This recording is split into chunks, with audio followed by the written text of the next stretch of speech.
Roh Kudus penghibur dan penolongku. Ku tak takut sebab Engkau ada di dalamku. Kau ubah dukaku menjadi sukacitaku. Roh Kudus, Kau hadir di sini.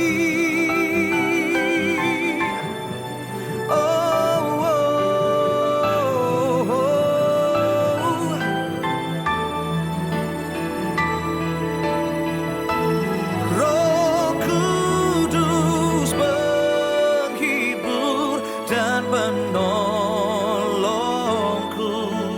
Ku tak takut sebab Engkau ada di dalamku. Kau ubah dukaku menjadi sukacitaku. Roh Kudus, Kau hadir di sini. Roh Kudus, Kau hadir di sini.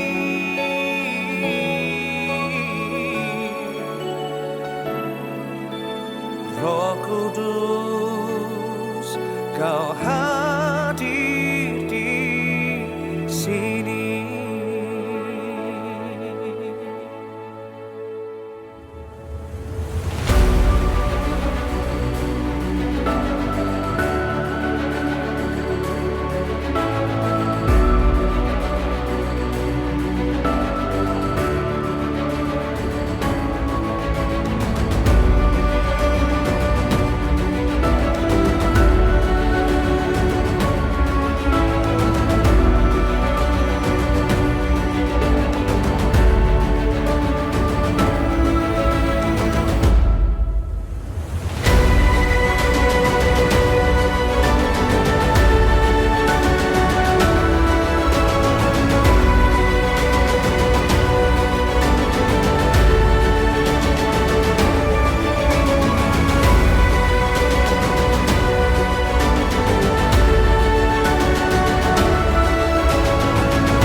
Suara katakan, ku mau memujimu, ku selalu pujimu, ku mau menyembahmu, ku selalu sembahmu.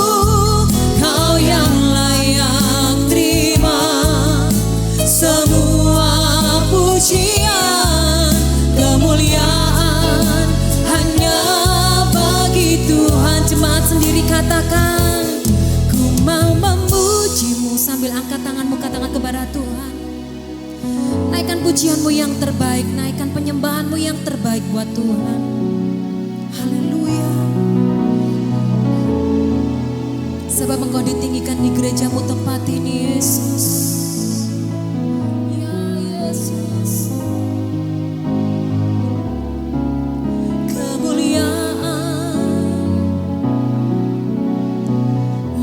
Bersama kita mau memuji, ku mau memujimu, ku selalu pujimu, ku mau menyembahmu, ku selalu sembahmu. Sebab Engkau saja, Engkau yang layak Tuhan semua pujian. Sebab kami mau lebih lagi memuji, lebih lagi menyembah yang terbaik buat Tuhan. Ku mau memuji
pujian, kemuliaan hanya bagi, sebab hanya Kau saja Tuhan, Kau yang layak terima semua pujian, kemuliaan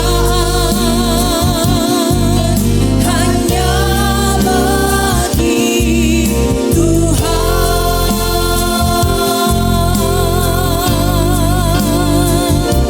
Haleluya. Segala pujian, segala kemuliaan bagi Yesus saja. Allah kami yang hidup, terpujilah Tuhan. Di dalam nama Tuhan Yesus, semua yang percaya diberkati Tuhan bersama kita mau berkata, amin. Haleluya, haleluya. Malam hari ini bersama kita mau bersyukur. Kita mau katakan kita punya Tuhan yang baik. Semua masuk gerbang Tuhan dengan hati yang bersyukur. Haleluya.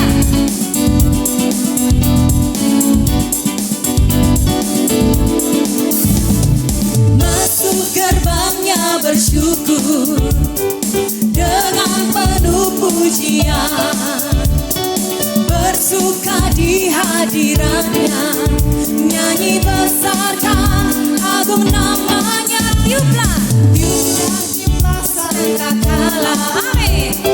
Musik dan tarian, semua makhluk di bumi di surga dengan segenap hati naikkan pujian, sebab Tuhan baik, sebab Tuhan baik, sebab Tuhan baik, anugerahnya kekal selamanya. Sama-sama katakan, sebab Tuhan baik, sebab Tuhan, haleluya, sebab Tuhan baik, sebab Tuhan baik, anugerahnya kekal selamanya. Sebab Tuhan baik, anugerahnya kekal selamanya.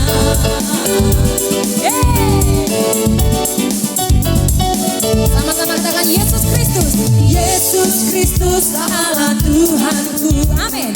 Pencipta segalanya, semua datang sujud di hadapannya. Angkat tanganmu, senang, puji Dia tiuplah sangkakala, amin. Musik dan tarian, semua makhluk di bumi di surga. Yang percaya Tuhan baik, lambaikan tangannya bersama. Sebab Tuhan baik, sebab Tuhan baik, sebab Tuhan baik, anugerahnya kekal selamanya. Yes, sebab Tuhan baik, sebab Tuhan baik, sebab Tuhan baik, sebab Tuhan baik, anugerahnya kekal selamanya. Sebab Tuhan baik, sebab Tuhan baik, amin. Sebab Tuhan baik, sebab Tuhan baik, anugerahnya kekal selamanya. Yang percaya angkat jempolnya katakan, sebab Tuhan baik. Sebelah sini katakan, yes, sebab Tuhan baik, sebab Tuhan baik, anugerahnya kekal selamanya. Sebab Tuhan baik, anugerahnya kekal selamanya. Sebab Tuhan baik, anugerahnya kekal selamanya. Haleluya. Semua percaya bersyukur karena kita menerima anugerah kebaikan Tuhan yang luar biasa. Mari siapkan hati lebih lagi, buka hati lebih lagi untuk Tuhan. Haleluya, haleluya.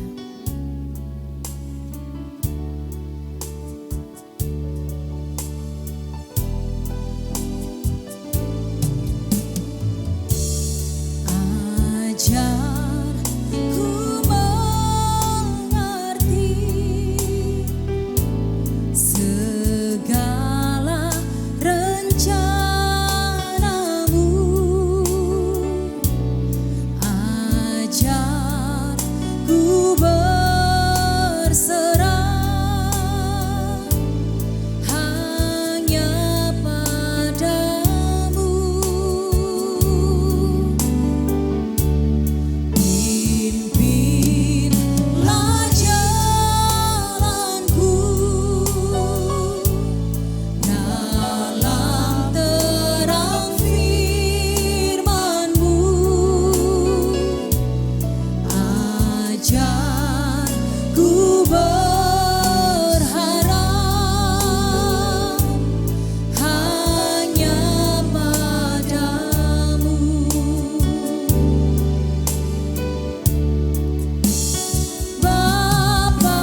Biar apa yang terjadi di dalam kehidupan kami, itu semua karena kehendak Tuhan.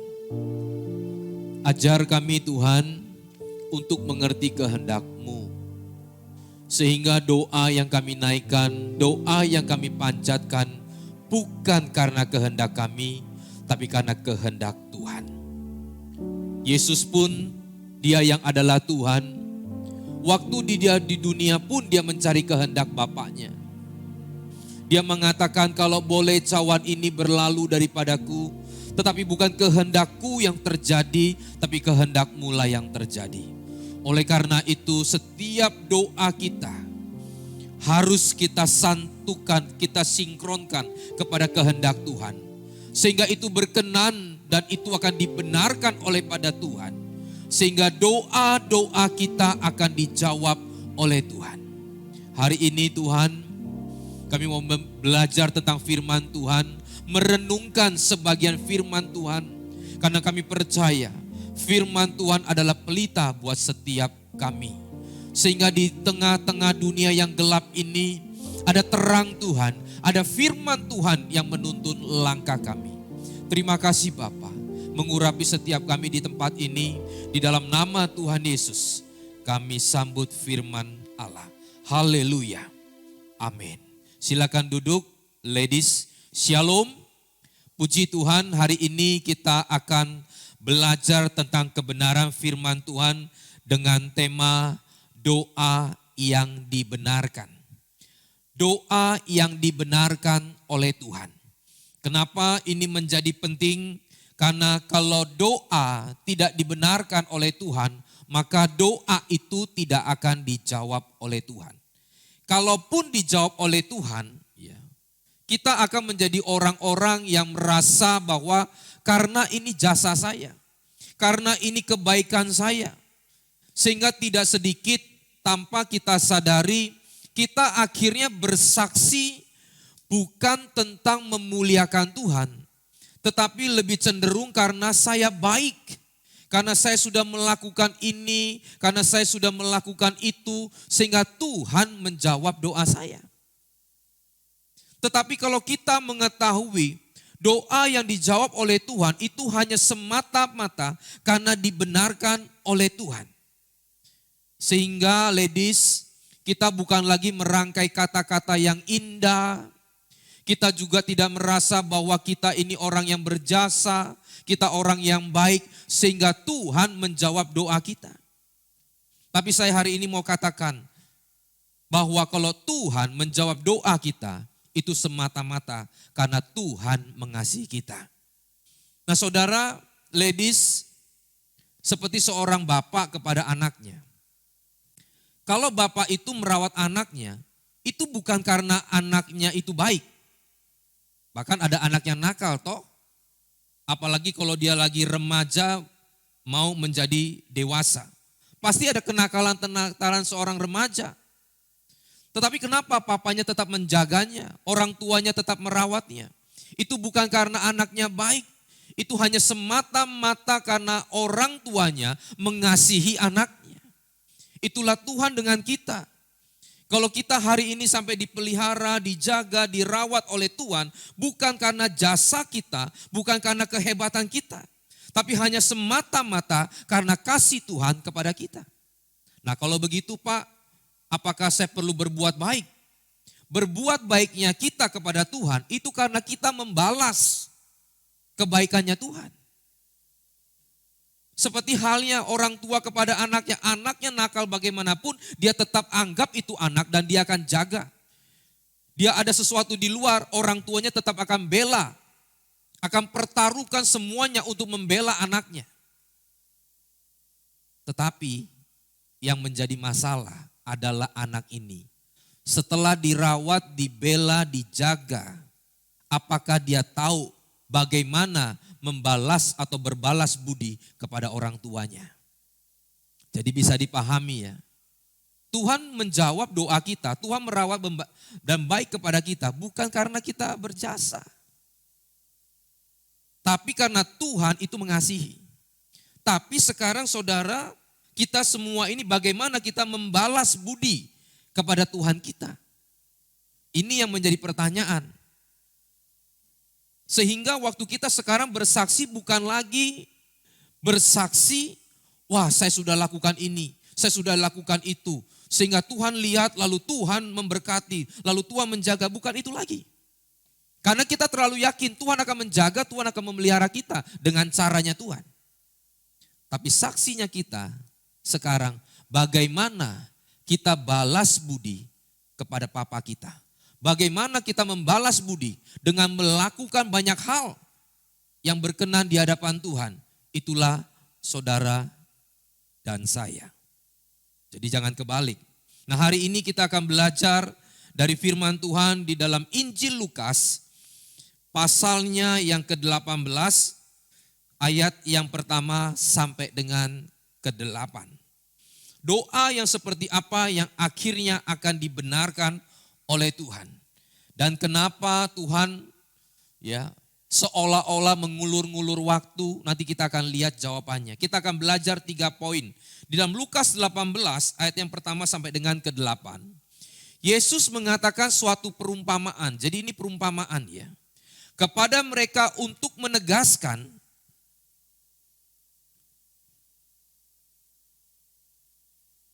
bahwa mereka harus selalu berdoa dengan tidak jemu-jemu. Jadi perumpamaan ini Tuhan sedang menegaskan bahwa mereka ini doanya supaya jangan jemu-jemu. Perumpamaan ini diumpamakan oleh Tuhan tujuannya itu. Kenapa ini saya perlu tekankan? Karena di sana Tuhan juga mengumpamakan dirinya seperti hakim yang lalim. Jadi kita tidak salah melihatnya karena Tuhan pakai perumpamaan ini untuk menegaskan tentang doa yang tidak boleh jemu-jemu. Ayatnya yang kedua. Katanya, dalam sebuah kota ada seorang hakim yang tidak takut akan Allah dan tidak menghormati seorang pun.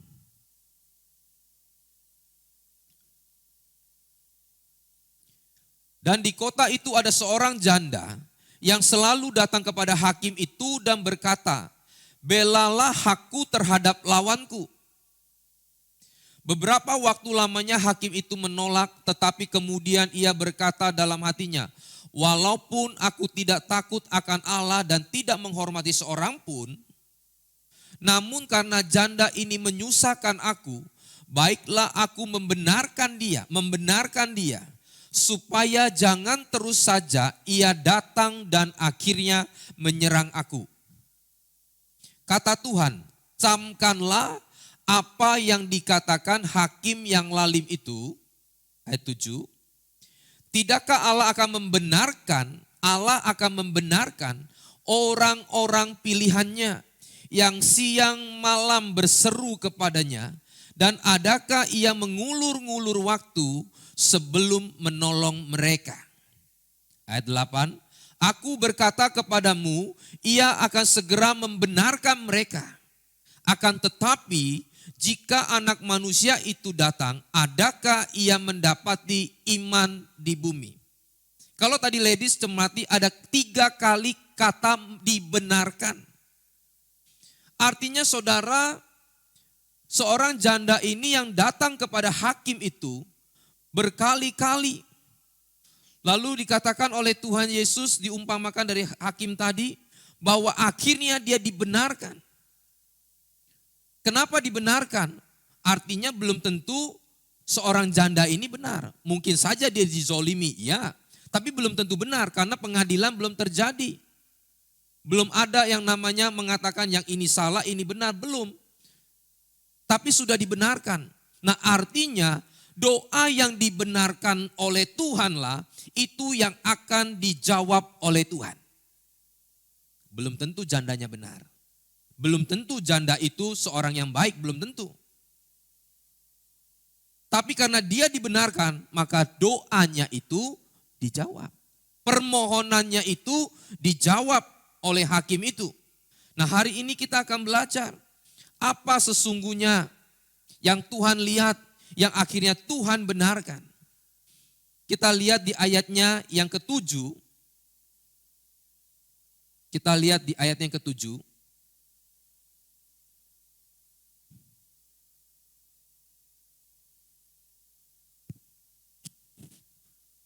Tidakkah Allah akan membenarkan orang-orang pilihannya yang siang malam berseru kepadanya? Dan adakah ia mengulur-ngulur waktu sebelum menolong mereka? Ladies, tadi waktu dari ayat 1 sampai dengan ke-5 bercerita tentang hakim yang lalim. Itu perumpamaan yang Tuhan buat seolah-olah orang mengatakan kenapa Tuhan menyamakan dirinya kepada hakim yang lalim. Tuhan buat perumpamaan itu konteksnya adalah untuk menggambarkan atau ingin menerangkan tentang orang yang berdoa dengan tidak jemu-jemu. Sehingga poin pertama adalah dikatakan di dalam 7 yang 7a itu berseru siang dan malam. Orang yang berseru siang dan malam adalah orang yang sungguh-sungguh butuh pertolongan Tuhan. Jadi yang pertama, kenapa orang itu akhirnya dibenarkan permohonannya, doanya? Karena orang itu sungguh-sungguh membutuhkan pertolongan Tuhan. Hari ini coba kita cross check. Doa yang kita naikkan, apakah sungguh-sungguh kita butuh pertolongan? Kadang-kadang bukan butuh. Kadang-kadang keinginan. Kadang-kadang gak jelas yang kita doakan. Tapi saya mau katakan, kalau memang doa itu sungguh-sungguh dan memang kita benar-benar butuh pertolongan daripada Tuhan, maka doa itu akan dibenarkan oleh Tuhan. Ibu ini loh, siang malam berseru datang kepada hakim itu. Tidak jemu-jemu. Sampai hakimnya merasa terganggu, malam diganggu, siang diganggu, pagi diganggu. Ini membuktikan bahwa janda ini, ibu ini sangat membutuhkan pertolongan Tuhan. Kalau boleh dibuka di dalam terjemahan Inggrisnya, ya di 7a ini, kata berseru siang dan malam, itu di dalam terjemahan Inggris ditulis dengan apa? Which cry day and night. Menangis siang dan malam. Orang kalau berdoa sama Tuhan sampai nangis, itu dia sungguh-sungguh lagi minta pertolongan Tuhan. Nah doa yang seperti ini yang dibenarkan Tuhan. Mohon maaf aja, kadang-kadang kita doa aja gak jelas. Bukanya kapan, tutupnya besok pagi, betul? Doa aja kadang-kadang kita jujur, kadang-kadang kok kita lagi ngantuk ya, bla bla bla bla bla bla bla. Doa apa nggak jelas. Kita sendiri nggak sadar apa yang kita doakan. Doa udah seperti mantra toh. Nah lalu kita kenapa? Lalu bilang Tuhan kenapa doa saya nggak dijawab? Karena kamu memang nggak butuh. Kalau orang yang butuh, dia pasti datang kepada Tuhan dengan sungguh-sungguh dan dia menangis kepada Tuhan. Dan saya mau katakan, tangisan orang-orang yang dipilih Tuhan, itu didengar Tuhan. Katakan amin. Jadi apakah kita benar-benar sungguh-sungguh di dalam doa kita, dan apa yang kita doakan itu apakah benar-benar dibutuhkan?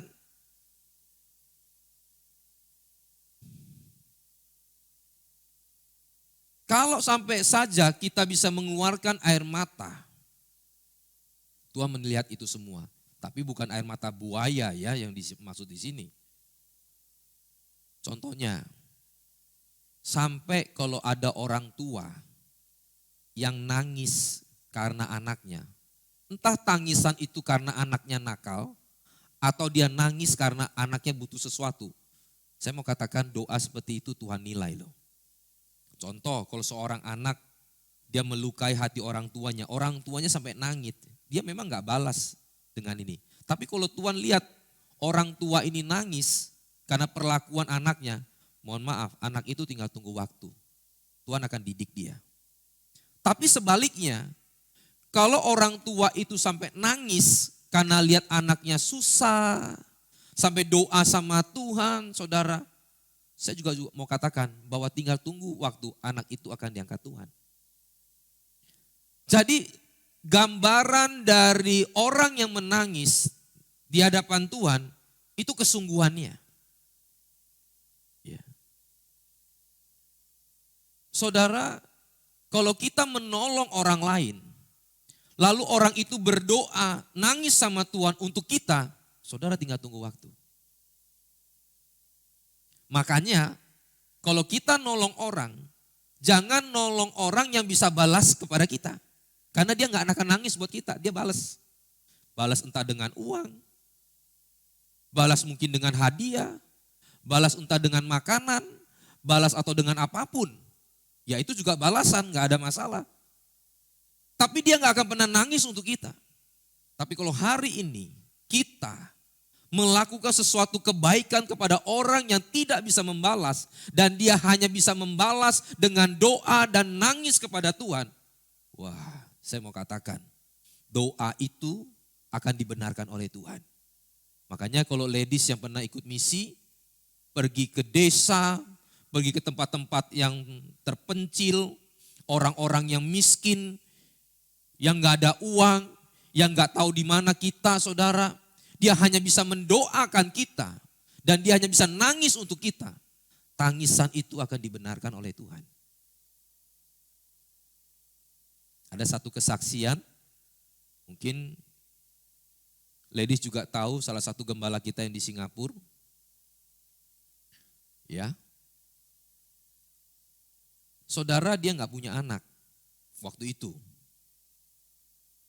Sudah ke sana kemari ketemu pendeta top, saudara, minta didoakan. Sudah ke dokter ke sana kemari, nggak ada masalah sih dokter bilang. Tapi tetap nggak bisa punya anak, bertahun-tahun. Satu ketiga Pak Fengki bilang, udah kamu misi aja. Pak saya lagi sibuk, udah kamu misi aja. Tuhan punya sesuatu untuk kamu. Tapi Pak Fengki nggak bilang apa itu. Akhirnya dia berangkat misi, ya, datang, doakan jemaat. Kita kan biasakan ada begitu toh, ada jam khusus bagi tim doakan. Nah, sampai di satu tempat ada pendetanya di situ. Lalu sebelum pulang dari rumah salah satu penduduk di sana, pendetanya tanya, Pak, terima kasih atas pelayanannya. Bapak mau nggak kami doakan? Saya doakan. Dalam hati kecilnya dia bilang sebetulnya mau. Punya keinginan punya anak. Itu idaman semua orang toh, sudah bertahun-tahun nikah. Tapi di dalam hati kecilnya juga berkata, saya ini loh sudah didoakan sama pendeta top. Yang jemaatnya ribuan bahkan puluhan ribu. Yang orang katakan ada urapan. Ditumpangin tangan. Dinubuatin. Semua profesor dia sudah cari. Dan tidak ada satupun doa apapun itu mampu memberikan saya anak. Mohon maaf, apalagi dalam hatinya nih. Bapak yang model begini. Dari desa yang kelihatannya gak ada urapannya. Mana mungkin doanya itu bisa dijawab Tuhan. Tapi dia juga menghargai, ya Pak silakan. Ditumpangin tangan saudara. Doa-doa, ini Bapak merindukan anak dan seterusnya, amin pulang. Saudara tahu, setelah dia pulang, selang berapa waktu, istrinya periksa. Dan dia positif hamil dan sekarang anaknya ada 2. Doa yang dijawab Tuhan itu bukan datang dari manusia. Bukan datang dari pendeta top. Bukan yang ribuan puluhan ribu jemaatnya. Itu yang menjadi alat ukur. Kalau Tuhan tidak membenarkan doanya maka tidak akan dijawab. Tuhan gak ACC maka tidak akan terkabul doanya. Tetapi orang ini justru karena dia tidak bisa membalas kebaikan kita. Dia hanya bisa dengan sungguh-sungguh berdoa kepada Tuhan. Mungkin air matanya tidak menetes secara fisik keluar kelihatan. Tapi hatinya menangis untuk orang tersebut. Karena jauh-jauh datang dari Singapura, datang ke Kupang saudara. Bahkan masuk di desa yang gak tahu siapa orang itu. Bagaimana dia harus membalas. Dia hanya bisa membalas dengan nangis kepada Tuhan, berdoa semoga apa yang didoakan dan dirindukan Bapak ini terkabul. Makanya sama seperti janda ini tadi. Siang malam dia menangis kepada Tuhan. Makanya disitulah doanya dijawab oleh Tuhan. Sekarang kita semua, apakah yang kita doakan itu benar-benar kita butuhkan? Kalau memang itu benar-benar dibutuhkan, kita cek ke dalam hati kita. Kita sungguh-sungguh gak sama Tuhan. Dan saya mau katakan, maka doa itu akan dibenarkan oleh Tuhan. Yang kedua, di poin 7b-nya dikatakan, adakah Tuhan mengulur-ngulur waktu sebelum ia menolong? Ayat 7b boleh dibuka.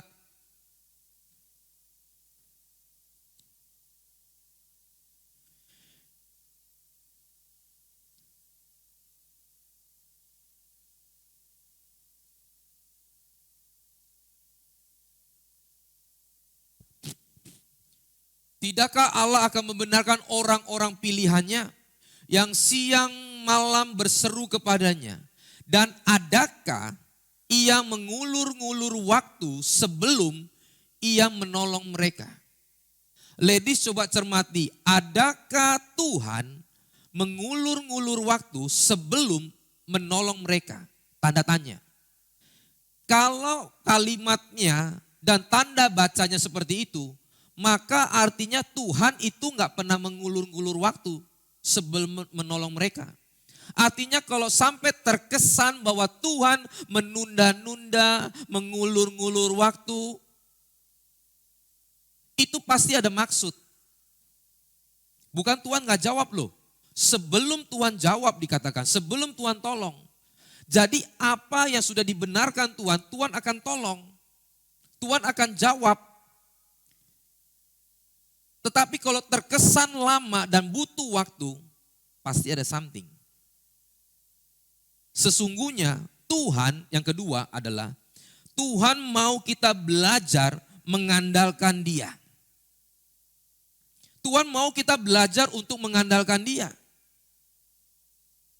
Kalau tadi di ayat yang kelima dikatakan bahwa hakim itu, ya, karena ibu ini terus datang terus, ya, dia merasa diganggu, akhirnya dibenarkan aja. Tapi kalau Tuhan kita bukan seperti itu. Tuhan kita bukan Tuhan yang lalim. Tuhan kita bukan Tuhan yang gak benar, enggak. Tetapi sebaliknya kalau Tuhan menjawab doa kita lalu terkesan mengulur-ngulur waktu, itu bukan Tuhan menunda-nunda. Tapi Tuhan mau kita belajar sesuatu. Coba kita lihat firman Tuhannya di dalam Yohanes 11 ayatnya yang keempat sampai dengan keenam. Ini kisah Lazarus. Ketika Yesus mendengar kabar itu, kabar siapa? Kabar Lazarus sakit. Waktu itu posisinya masih sakit dan kritis, belum mati. Ia berkata, penyakit itu tidak akan membawa kematian. Jadi masih kritis nih. Tetapi akan menyatakan kemuliaan Allah. Sebab oleh penyakit itu Allah akan dimuliakan. Ayat yang kelima. Yesus memang mengasihi Marta dan kakaknya dan Lazarus. Namun setelah didengarnya bahwa Lazarus sakit, ia sengaja tinggal 2 hari lagi di tempat di mana ia berada. Jadi waktu belum mati masih sakit, Tuhan terkesan saudara mengulur-ngulur waktu, sengaja tinggal lagi 2 hari. Untuk apa? Untuk ayat yang ke-15, boleh kita buka. Untuk apa Tuhan mengulur-ngulur waktu ini? Tetapi syukurlah aku tidak hadir pada waktu itu, sebab demikian lebih baik bagimu, supaya kamu dapat belajar percaya. Marilah kita pergi sekarang kepadanya. Nya di sana adalah singular, artinya satu orang. Tapi di sini supaya kamu dapat belajar itu jamak. Jadi supaya Marta belajar, Maria belajar, nanti Lazarus yang lagi sakit juga belajar. Jadi Tuhan mau kita belajar. Doa yang sudah dibenarkan oleh Tuhan, nanti Tuhan akan jawab, Tuhan akan tolong. Tapi kalau terkesan ada waktu yang belum Tuhan jawab itu ada waktu itu Tuhan mau kita belajar sesuatu dari Tuhan. Apa belajar? Supaya kita tetap mengandalkan Tuhan. Lalu orang tanya, Pak, apakah saya tetap perlu belajar? Sampai kita mati kita belajar. Dan pelajaran Tuhan untuk kita itu, waktu kita SD, belajarnya tentang pelajaran SD. Nanti besok kita ada persoalan lagi, itu pelajarannya SMP. Nanti SMA. Nanti kuliah, nanti belajar waktu kita bekerja itu bagaimana kita terus belajar. Itu tujuan Tuhan. Tuhan akan tolong, Tuhan akan jawab. Kalau sudah dengan catatan ya, sudah dibenarkan oleh Tuhan dulu ya. Tuhan akan tolong. Tapi kalau terkesan ada waktu nih, kenapa? Oh Tuhan mau kita belajar. Makanya ada pepatah, itu mengatakan begini. Sen huo bu shi de dao, jiu shi xie dao. Ngerti gak ini kira-kira? Hidup itu bukan saja mendapatkan, tapi kita sudah belajar itu juga mendapatkan. Sen huo bu shi de dao. Hidup itu bukan saja mendapatkan. Tan se xie tao, itu kita belajar sesuatu juga kita sudah dapat. Jadi kalau Tuhan mengulur-ngulur waktu, sebetulnya di dalam waktu 2 hari itu, seperti Lazarus dan juga Maria dan Marta, khususnya Maria dan Marta, dia terus berharap mengandalkan Tuhan.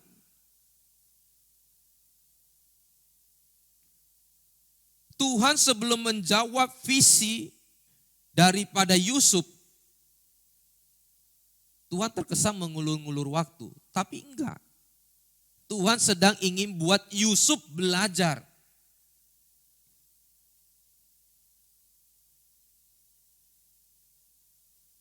Kenapa Yusuf perlu belajar?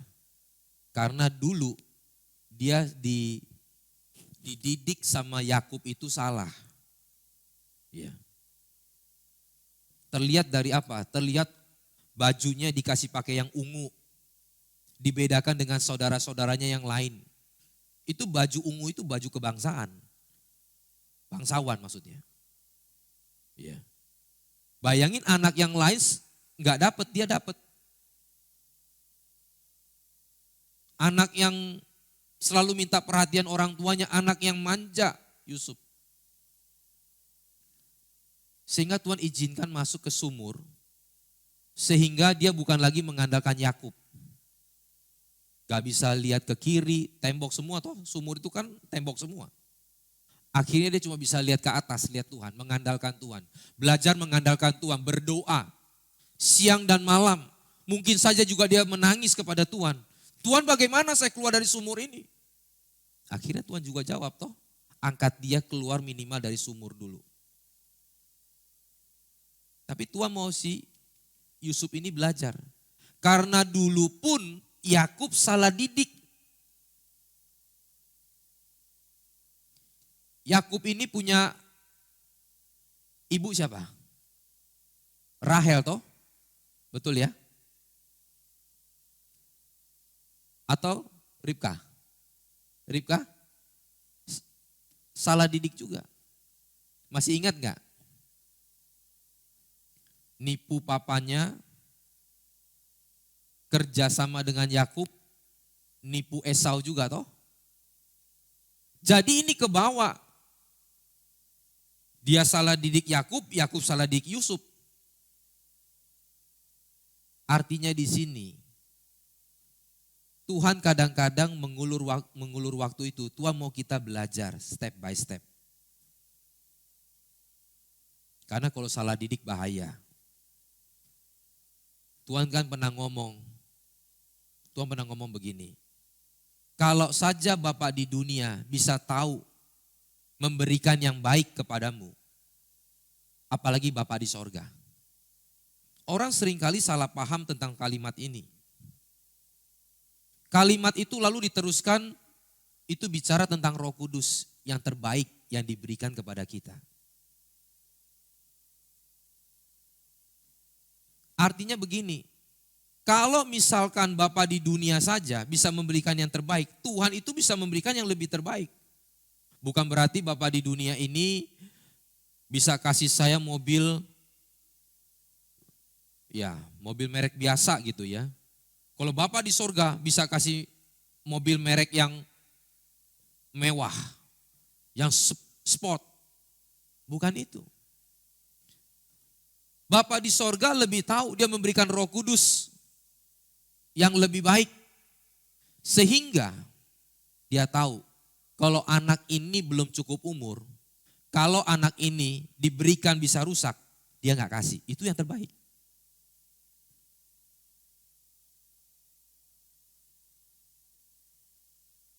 Nah sama halnya, Tuhan dengan kita juga begitu. Tuhan mau kita belajar dulu. Makanya kita kalau punya anak-anak, jangan hanya memikirkan bagaimana mewariskan harta yang banyak. Tapi bagaimana kita mewariskan iman dan firman Tuhan itu kepada mereka. Uang saudara, harta segunung pun kalau dia tidak tahu bagaimana cara mengendalikannya, maka akan habis. Saya ada satu kesaksian, ya. Saya waktu ditelepon sama salah satu teman di Jakarta, waktu itu kita di Jakarta, Pak tolong layani, ada teman saya punya anak sekarang ya, kritis lah di rumahnya. Oke saya datang saudara, waktu saya datang saya ketemu mamanya, papanya sudah nggak ada, saya langsung masuk ke kamarnya, anak itu terbaring di kasur, posturnya tinggi, ya, tapi tinggal tulang sama kulit. Kakinya pun mungkin ukuran sepatu itu 40-45. 185 sampai 190. Tinggi sekali orang ini.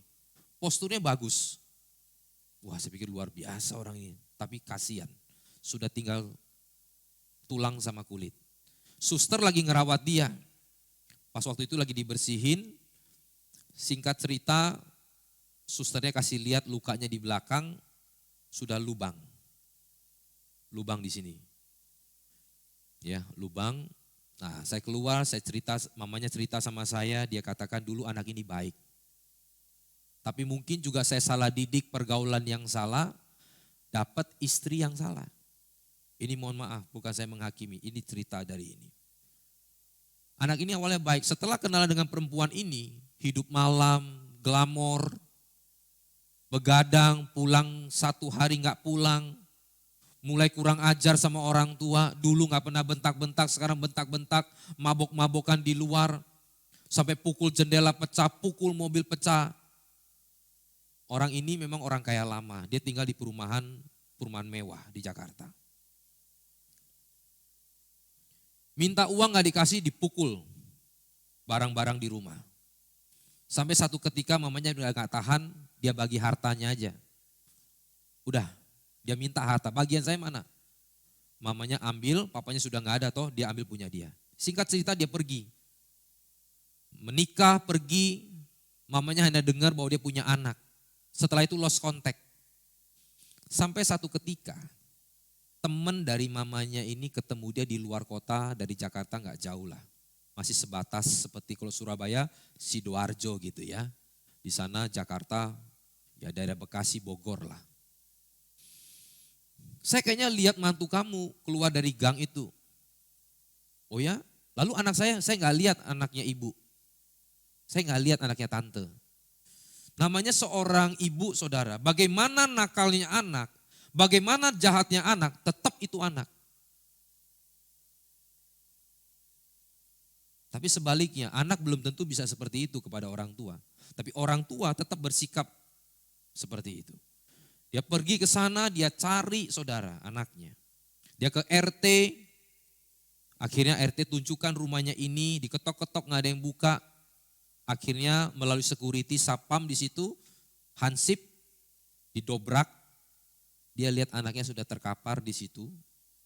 Dengan kotoran di bawah ranjang, minuman semua berantakan, baunya luar biasa.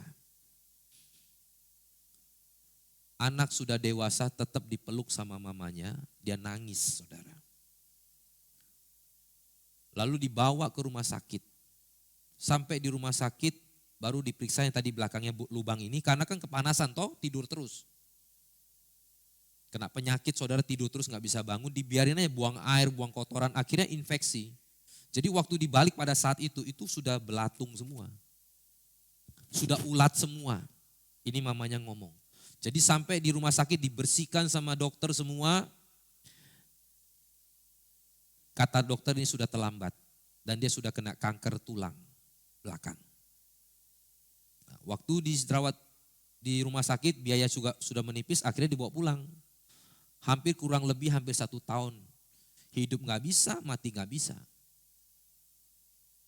Akhirnya kita datang, kita layani, udah gak bisa bicara, cuma dia bisa nangis aja. Jadi saya tanya ke mamanya, Bu bagaimana? Ya terserah Tuhan. Mau dipanggil silakan, sembuh pun silakan, tapi kalau begini dia menderita terus. Singkat cerita 3 hari kita layani firman Tuhan, kita doakan, kurang lebih 10 hari dia dipanggil Tuhan. Nah inilah kalau kita salah didik kepada orang anak kita. Nah apalagi Tuhan.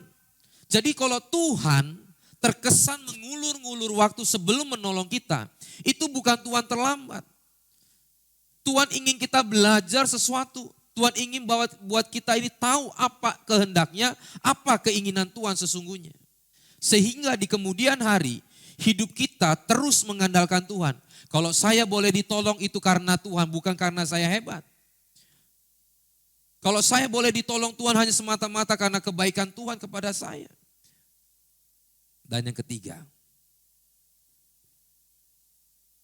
di ayatnya yang ke-8 dikatakan seperti ini. Di dalam Lukas 18 ayatnya yang ke-8.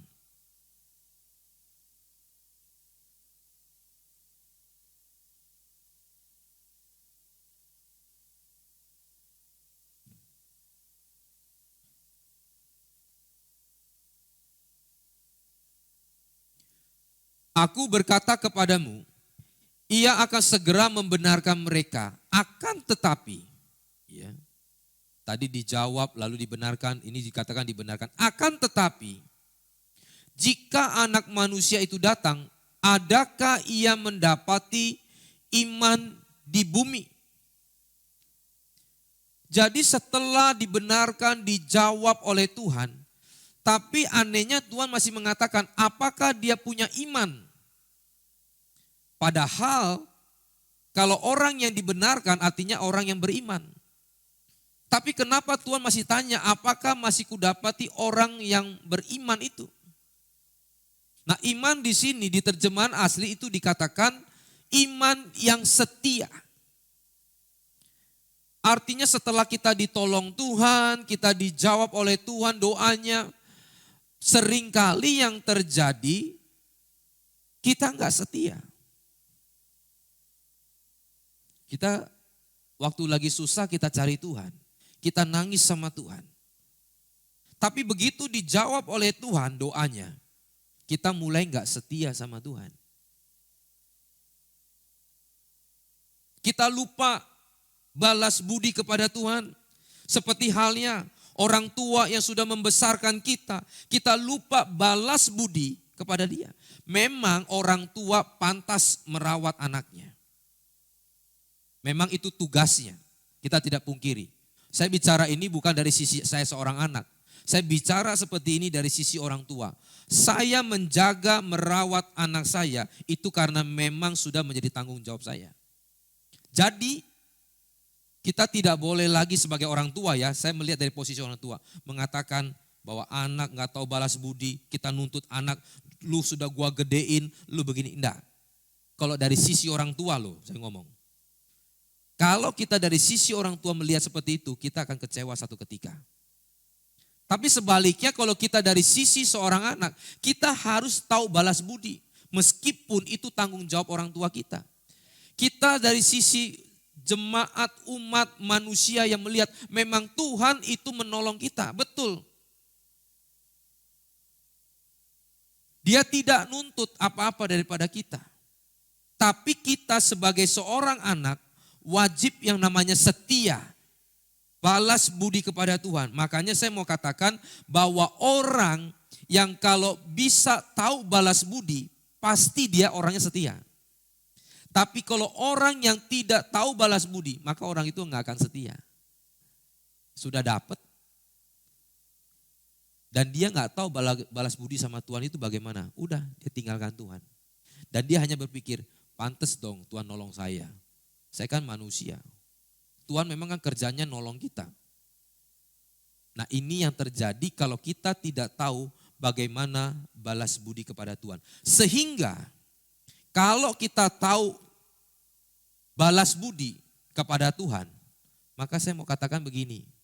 Ini supaya kita lihat lebih dalam ya. Satu ketika, kalau kita seorang anak, orang tua kita nggak mampu, ya, nggak mampu, nggak kasih kita uang saku cukup, apa yang kita inginkan nggak dikabulkan, semua juga cari sendiri, kerja sendiri, susah payah sendiri. Tapi kalau anak itu tahu balas budi, meskipun nggak dijawab apa yang dia minta, meskipun apa yang harusnya didapat seorang anak seperti anak-anak yang lain, dia nggak dapat. Tapi kalau anak ini tahu balas budi, dia akan tetap setia. Nah itulah yang kita ikut Tuhan. Seperti Sadrak, Mesak, Abednego. Dia katakan Tuhanku sanggup menolong aku. Tetapi jikalaupun Tuhan tidak menolong saya tidak akan pernah menyembah patung Tuanku Raja. Bisa paham ya? Tuhan itu sanggup menolong kita, Tuhan sanggup membenarkan setiap doa kita. Tapi kalau sampai kita belum dijawab, kita belajar betul Tuhan akan jawab. Tapi pertanyaannya kalau Tuhan memang belum jawab dan tidak jawab, apakah kita tetap setia sama Tuhan? Itu yang terjadi sama Sadrak, Mesak, Abednego. Tapi toh Tuhan juga tolong. Tuhan juga tolong. Nah, kenapa orang bisa begitu? Karena dia tahu balas budi. Kalau orang tahu balas budi seperti seorang anak tadi saya katakan toh. Meskipun masa kecilnya dia susah, bantuin mamanya jual kue. Enggak seperti anak-anak yang lain bisa keluar negeri, sekolah enak saudara. Tapi kalau dia tahu balas budi, gak apa-apa dia kerja waktu dia kecil, sampai gede dia sukses, malah dia yang biayai orang tuanya. Ini orang kalau tahu balas budi pasti setia. Nah saya tutup aja dengan satu kesaksian. Ya, tapi ada 2 orang nih ya saya catat. Karena ini terjadinya di gereja kita. Satu Diki, masih ingat gak? Anak remaja Ambon itu, kalau gak salah orang Ambon. Wah sehat luar biasa, pemain basket, layani Tuhan. Tapi satu ketika dia kena kanker. Tapi dia tetap setia, ngelayanin, pergi ke desa-desa tetap dia saksi. Begitu pulang malam saudara dia kesakitan karena kankernya, gak punya uang. Kalau kita punya uang masih bisa beli obat yang tahan sakit itu loh. Ya. Tapi dia gak punya uang. Begitu ditanya sama hamba Tuhan, kenapa Diki kamu sakit gak? Enggak Pak, tapi gemeter dia. Sampai ngeri, sampai begini. Tapi akhirnya Tuhan panggil, tapi tetap setia.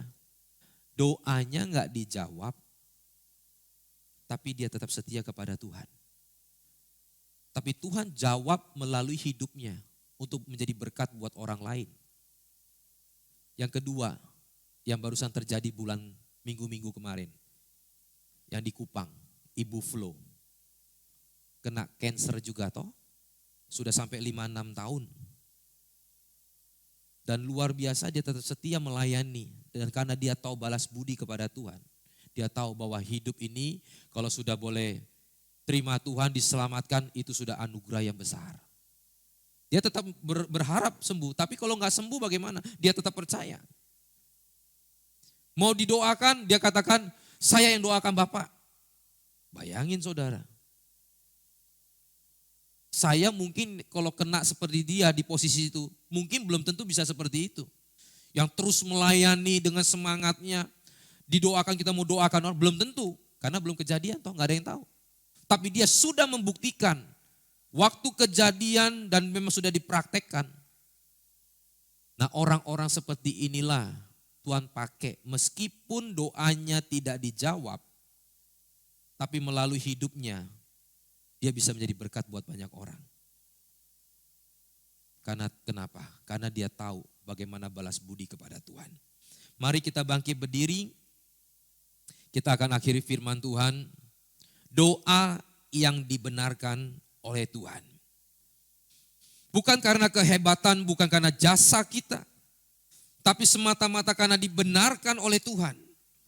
Oleh karena itu, kita harus tetap setia kepada Tuhan. Meskipun kondisinya sulit, meskipun situasi itu tidak mendukung, tapi kita harus tetap setia. Sakit, ekonomi yang sulit, masalah yang begitu banyak, Tuhan mau kita tetap setia. Percayalah, Tuhan tidak pernah mengulur-ngulur waktu, tetapi waktu yang Tuhan berikan kepada kita, Tuhan mau kita belajar sebelum Tuhan menolong kita. Supaya di kemudian hari kita tidak mengulangi hal yang sama. Supaya Tuhan lebih mau kita mengandalkan Tuhan sebelum kita melakukan semuanya, segala sesuatu. Mungkin kita terlalu mengandalkan kekuatan kita. Mungkin kita terlalu berharap kepada orang lain. Mungkin kita mengandalkan semua kekuatan yang di dalam hidup kita. Tapi Tuhan mau kita belajar untuk hanya mengandalkan Dia. Dan percayalah, kalau itu yang engkau butuhkan sekarang, itu yang sedang kau gumulkan dari dalam lubuk hatimu yang paling dalam. Engkau sudah berseru siang dan malam, sampai kau menangis di dalam hatimu. Percayalah, tangisan itu akan ditampung di dalam kirbatnya. Dan Tuhan akan menjawabnya.